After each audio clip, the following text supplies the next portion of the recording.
Hey y'all, thanks for watching this video. Remember to hit the like button for the YouTube algorithm, and if you're not subscribed yet, hit that button and the notification button so you get all the videos that I got coming out, because I'm working real hard for y'all and I hope you enjoy it and I hope you're entertained by it. And as always, I thank you humbly for your continued support. When you watch the Buu arc of Dragon Ball Z from start to finish and you see how tough and difficult it was to finish off Majin Buu, specifically Kid Buu, known in Japan as pure Majin Buu, the purest form, the original form of Buu, you can understand as to why Goku wanted to keep him around as a training partner.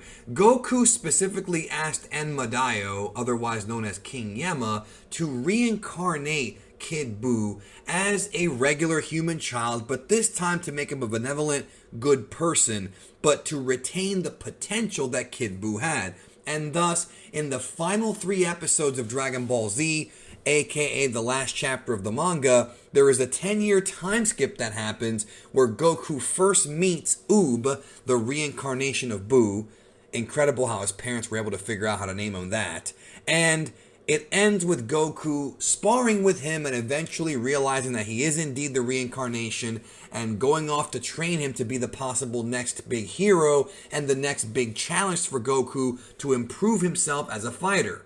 A lot of people do not like this ending. A lot of people have criticized the ending of Dragon Ball Z for many, many years because of the idea of Goku leaving his family to go train with Uub, and the idea that Goku would consider Uub to be the next big hero as opposed to his own blood relatives like Goten, Gohan, Pan, or many of the other ones inside that group.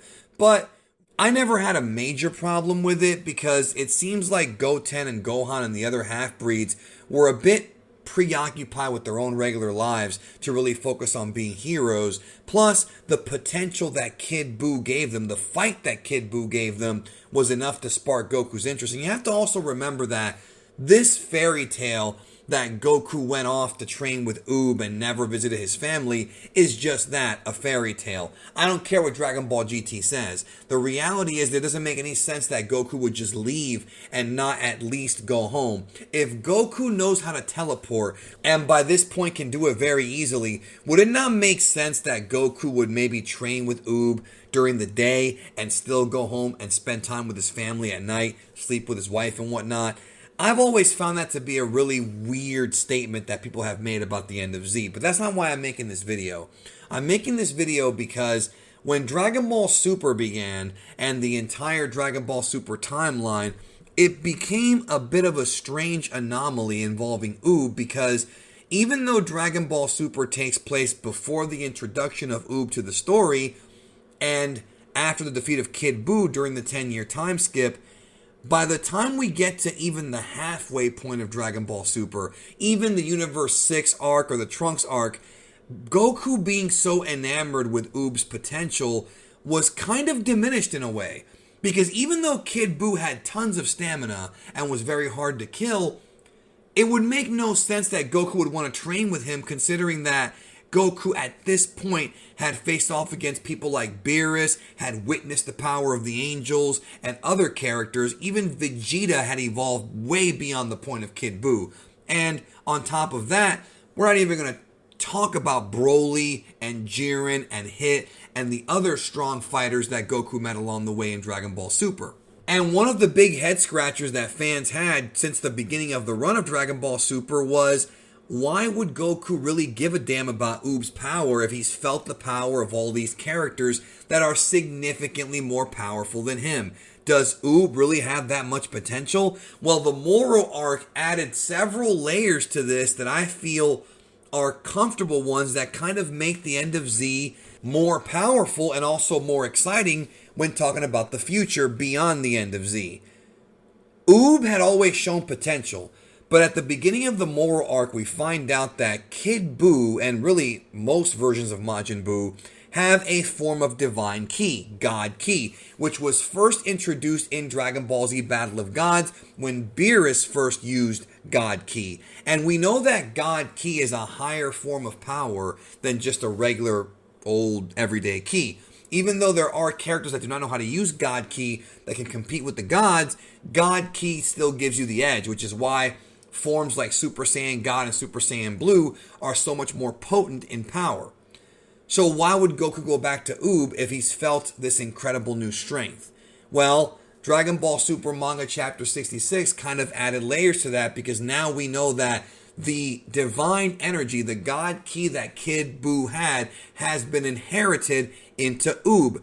With the reincarnation of Kid Buu as Uub, he was able to keep his innate sort of suppressed power, even though Uub is just a kid and at this point never trained and had not met Goku yet. He had enough divine energy, he had enough God Ki to where when he was able to raise his hand and donate energy for Goku to defeat Moro, it was enough to power him up back to at least close to top stamina. So that should tell you that whatever power Kid Buu had this entire time, he had no idea how to access it, possibly because Kid Buu was a demon, or because he never had any actual training, he was just ridiculously strong. It all sort of makes sense here, in that he's got this secret power that he has no idea how to use, and with the proper training, which Goku is presumably going to give him, we could have a real monster on our hands. So what Toyotaro has done with Chapter 66 is he's actually increased the power of Uub. He's actually made Uub not only more useful, but also more interesting, because now we have another person who can tap into God Ki. Another character who's on Goku's side, who could be a powerful ally in the future, or maybe someday actually take over for him as the hero, because we know that Uub is a good kid from a village who fights for his parents. He's not a bad guy. He's not evil like his predecessor was, or his previous incarnation was, but he now has innate God Ki. So if Uub were to be trained by a Goku or even possibly a Whis, we may be talking about a serious, potential, powerful character.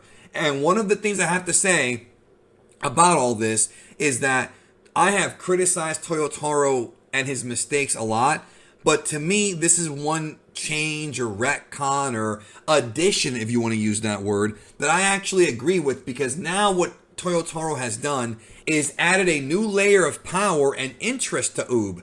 I mean, Uub already had a fan base. Uub was already popular, and I think Dragon Ball GT gave him a little bit of shine, but probably not what a lot of fans were expecting from the reincarnation of Majin Buu. But now that we know he's got this secret power deep inside of him that's even higher than many of us even thought, the idea of going past the end of Z and seeing the actual training between Goku and Uub, not what they did in GT, but something highly original, is even more interesting. I think that Toyotaro has made the end of Z more interesting and more fascinating, and give us a new sort of viewpoint on the meanings behind Goku's such incredible interest in Uub. And I think it all made a lot of sense now. In my opinion, having Uub tap into God Ki and having that power inside of him is probably the smartest decision Toyotaro has made since the beginning of the Dragon Ball Super manga. Since the very beginning when he wrote the Battle of God stuff, and even before that when he wrote a little bit of the Resurrection F promotional manga, I think that whether it be his idea or Toriyama, we may never know, but the idea of Uub really being the savior unknowingly from both Goku and from Uub, to me, makes Uub a much more interesting character, and does make it seem like at some point, hopefully, fingers crossed, we will go past the end of Z and really see the potential of this character and see him fight alongside Goku, Vegeta, and many of the other characters, maybe forming a new squad. Because we've also got Broly out there, we've got the Universe 6 Saiyans, Kale, Caulifla, Kaba. There's lots of interesting characters out there, and to me, Uub would fit right in, especially now. He could be a great leader someday. We'll see. He's still very young. He needs more seasoning, but who knows what could happen in the future of Dragon Ball. With that being said, I will bring this video to a close, and I certainly do hope that Uub gets shine in the future. It may not be for a while, but I hope he gets it, because people really like Uub and this concept behind him, and I think that Toyotaro did nothing but enhance that with the Moro arc. Thank you for watching. I hope you have a lovely day. Take care of yourself and each other, and remember to watch these videos if you enjoyed this one. Leave a like. I love you, and we'll talk soon.